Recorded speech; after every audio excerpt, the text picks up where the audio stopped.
Identity is what separates people from one another. The same is true for pieces of art, even video games. A game's identity is what draws people in to try it out for the first time, and it is not any one thing, but a combination of all the elements present in the experience. However, what do you do if you're a game developer looking to bring an old franchise back to life?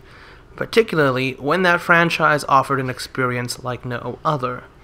That was the question faced by the team behind Devil May Cry.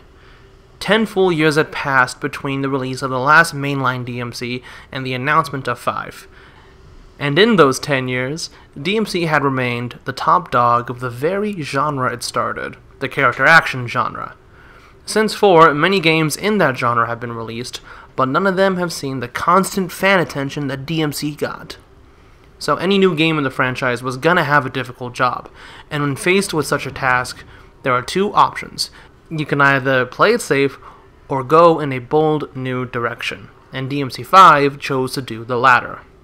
There are essentially two ways DMC5 achieved this. The first was how the team questioned the franchise's roots, and the second is how DMC5 presents itself in a way unique in the franchise. We're going to discuss both of these ways, but we're going to start with how the game came to reckon with its roots. So a common story told around the Devil May Cry fanbase was how the very first DMC began its development as Resident Evil 4. This is normally tossed around as a fun little anecdote that gets told between people in the know. However, I don't think it's often appreciated just how much of the original DMC games were impacted by the franchise's status as the essential child of Resident Evil. Now, I'm not saying that the original games were somehow derivative of Resident Evil, but I am saying that there were certain elements in the first game that were included because that's how Resident Evil does this. If these elements were altered, the devs would have had to redevelop large chunks of the game, which was just not an option with the budget and schedule they had at the time. So there wasn't even enough wiggle room to ask, does this Resident Evil element fit the kind of game Devil May Cry wants to be? And because those elements were in the first game, they got carried over into the next 3, likely helped by the fact that these games were developed one after another with very little breaks in between. To come back to DMC5, I would say that it was the game that finally had the luxury to examine those holdovers and question whether or not they really fit what 5 wanted to be. By doing this, DMC5 solidified an identity for the franchise that is not held back by its origins as a Resident Evil game. Now, I am not saying you have to like the changes, or that the changes made were perfect. However, the problems that arise out of these changes are DMC's problems to solve. The issues aren't present because the first game started out as a Resident Evil title, but because the team members behind the game were trying to find the strongest version of Devil May Cry 5 that they could. If you want to know the difference between those two mindsets, only one of those leaves room for growth. The largest change to come from this re-examination is probably the camera system. The first 4 DMC games used the same fixed camera system that could be found in the first 3 Resident Evils. That system worked extremely well for a horror game, as it allowed the developers to control what kind of and how much info the player had at any one time, which is a central tool for any horror experience. The system even worked well in DMC1, due to the long and narrow corridors that the first game took place in. However, as the games increased in speed and spectacle, more and more gaps became visible in the proverbial armor. For example, it became a more common occurrence to accidentally move between the invisible barriers between camera cuts, so you could be fighting in one direction one moment and a completely different direction the next. This issue was not present in the Bloody Palace modes of 3 and 4, but that's because there was no fixed camera to speak of in those modes. In DMC5, this got replaced with the dynamic camera system. This system is essentially the total opposite of the old static camera. The camera in 5 is on semi-autopilot, in the way that it'll try to understandably frame the player, whatever they're attacking, and the rest of the enemies in the encounter. I think on a whole, this new camera system was an incredible win. Fights feel even more exciting just based off the camera work alone. And at the end of each encounter, it'll even slow down and zoom closer in on the player. This is a great and subtle way to incentivize the player to plan ahead and try and end the encounter with a cool finisher. As, while the slowdown might look a little bit silly when it emphasizes a light hit, it feels incredibly good when it slows down on the exact move you wanted it to. This camera system is not perfect. In fact, it can even carry over the issues of the old system and has some problems unique to it. For one, the camera has a tendency to freak out when you're in the air. Sometimes the camera will even swap sides, recreating the old issue of, "Oh my god, my directional inputs have suddenly changed, this is hell." And sometimes it'll just freak out in new and unexpected ways.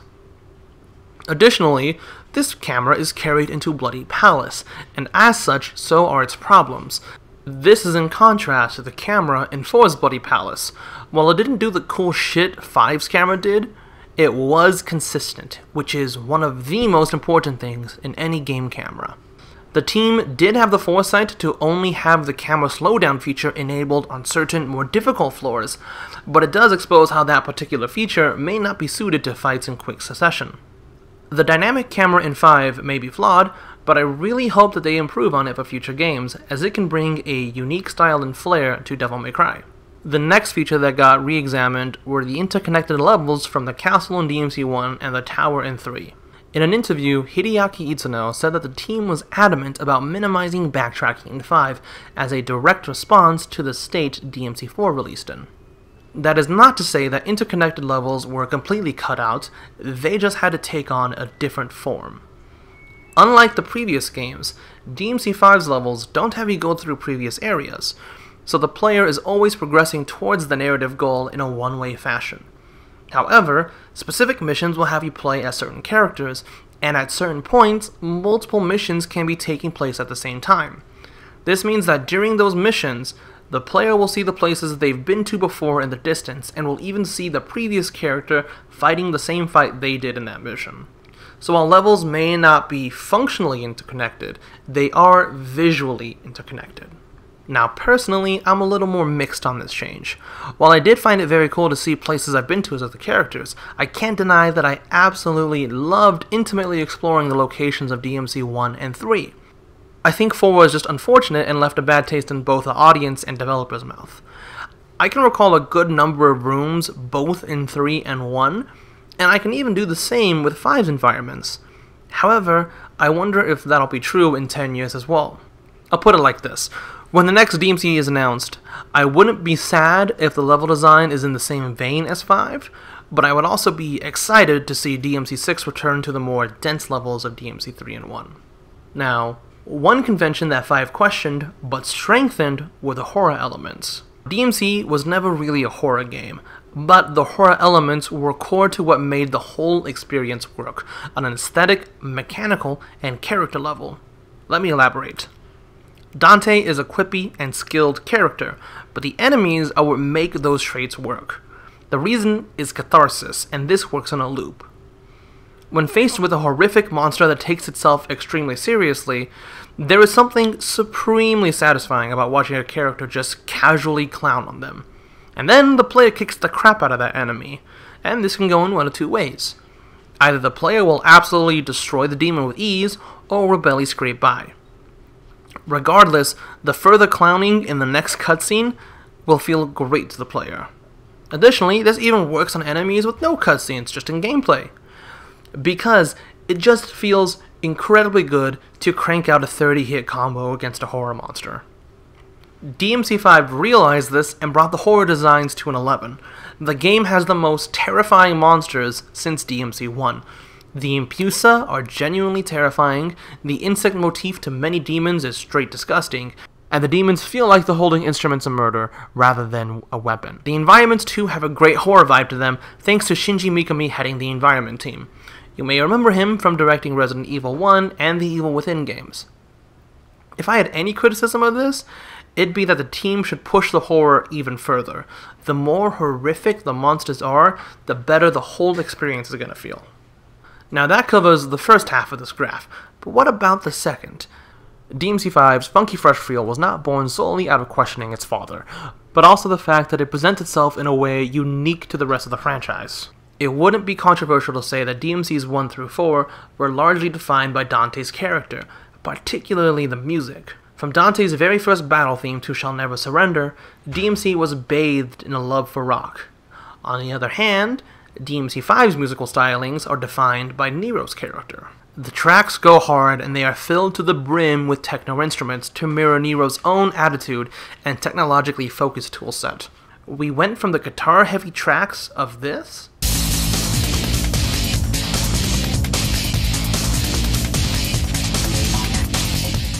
to the more percussion-focused techno beats like this.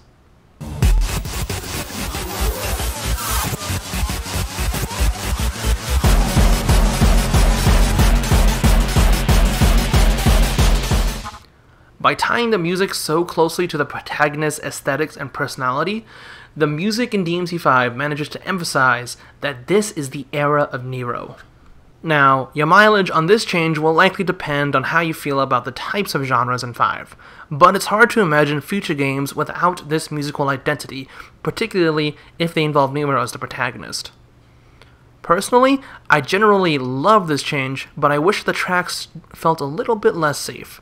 Like, for instance, I can barely remember most of the boss themes in the game, and when I am fighting the bosses, I just kinda wish I could be playing to Devil Trigger instead. There is an additional way that Nero's character influenced 5, and that's the dialogue. DMC5 has the foulest language of any game in the mainline series, mirroring Nero's own foul mouth in 4. An interesting exception to this rule are the characters that originated in the Dante games. Lady Trish, Dante, and Virgil skate through 5 with relatively clean language. It's like the devs knew that such language wouldn't feel right coming out of these characters, so they avoided including it. Another way DMC5 crafts a fresh feel is by bringing in elements from all other facets of the franchise to create a definitive DMC world. Devil May Cry has a lot of extended media, from novel adaptations to original novels to an anime to a manga, and all of these works included their own cast in additions to the universe's mechanics. To make things even more confusing, the canon status of all of these supplementary materials were up for debate. Before 5 launch, you could easily separate all these entries into their own different box. DMC5 looked at all these disparate boxes and said, I think I want to take a little bit from every box. 5 managed to bring nearly every piece of the franchise back into relevance. From including anime-exclusive characters like Morrison and Patty, to including the granddaughter of Nell Goldstein, to even continuing plot points from the DMC4 novel adaptation. For instance, the neon sign on the DMC van was confirmed to be the same sign Dante gifted to Nero at the novel's end. Additionally, the novel was the first time Yamato's ability to separate man from devil appeared. When 5 stated that this was Yamato's ability, I thought it was a retcon made just for 5. Imagine my surprise when I found out it originated in this novel. 5 showed just how deeply Kratos' death impacted Nero, which makes far more sense when you read the book and learn that Nero looked up to Kratos like a role model. While not every piece of media was extremely relevant to 5, all of them at least get a shout-out. Now, some may dislike this and say, you shouldn't have to read a bunch of auxiliary works to understand the main series. But I'd say that you don't even need to know about these pieces to understand 5 at a basic level. It's just that over the 10 years between entries, a lot of fans were desperate for new content and stumbled upon these extra works in their searches. So the game really feels like it rewards those kinds of fans, while still being understandable to the people who weren't. Now, I am biased, because I did wait that long, and I did end up reading a lot of summaries about these extra materials. But I don't think there's anything wrong with throwing such a large bone to these longtime fans. However, that doesn't excuse the fact that so many of these extra bits of the franchise never got an official English release. That means that to get all the info about these novels or anything else, you have to find a reliable summary or read a disjointed fan translation. Seriously, some of this info is incredibly difficult to come by, and it shouldn't be like that. The final way DMC5 carves out its own identity is through its visuals. Now, according to 2 people who have worked on multiple DMC games, character designer Daigo Ikeno, who worked on 3 and 5, and character model supervisor Jun Hikawa, who worked on 3 and 4, the visuals of DMC are manga-like. But on the other hand, the visuals in DMC aren't meant to be photorealistic. There's something slightly cartoonish about them. Which means the art style of DMC exists somewhere on a spectrum between manga-ish and realistic-ish. As a note, I do know that manga has a wide range of art styles and that there is no singular manga style. I'm just using the terms established by the team members. I believe that the first three are generally in the same spot, but that DMC4 and 5 are on opposite sides of the spectrum. 4 went as anime as possible, but DMC5 is the epitome of realistic but slightly cartoonish. I do genuinely love the visuals in DMC5, and I think it does exactly what the team wanted it to do. However, I kinda wish it had a bit more color. I know that Itsuno said he wanted the game's visuals to be compared to movies like the Avengers, but I think the last thing they should have taken from the MCU was its color grading. With our graph complete, I believe that all of these reasons are why DMC5's announcement trailer left such a huge impact. The trailer confidently displayed this new identity, and audiences responded well. DMC5 quickly went on to be the best-selling DMC game of all time. In fact, the only Capcom games that have sold more than DMC5 come from Street Fighter, Resident Evil, and Monster Hunter, which is not at all bad company to be around.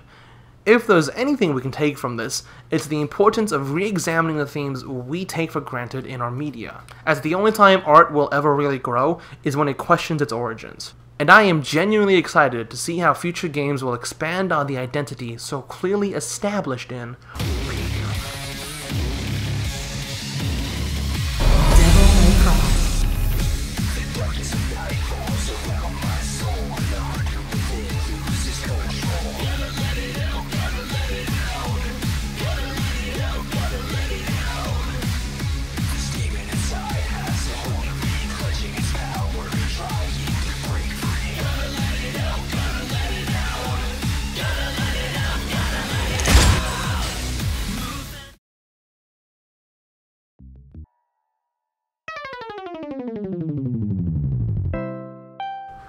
Hey everyone, thanks for watching the video.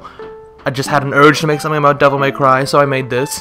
Fun fact, this script was originally part of a larger 44-page script that was all about Devil May Cry 5 and how it was developed. I decided to not make that video because I didn't want to kill myself, and I might just turn it into smaller videos instead. Thanks to Patricia Taxon for lending the song and the video for the outro. Her music is amazing, her channel is great. I definitely recommend you check her out whenever you can. And see you next time, whenever that is.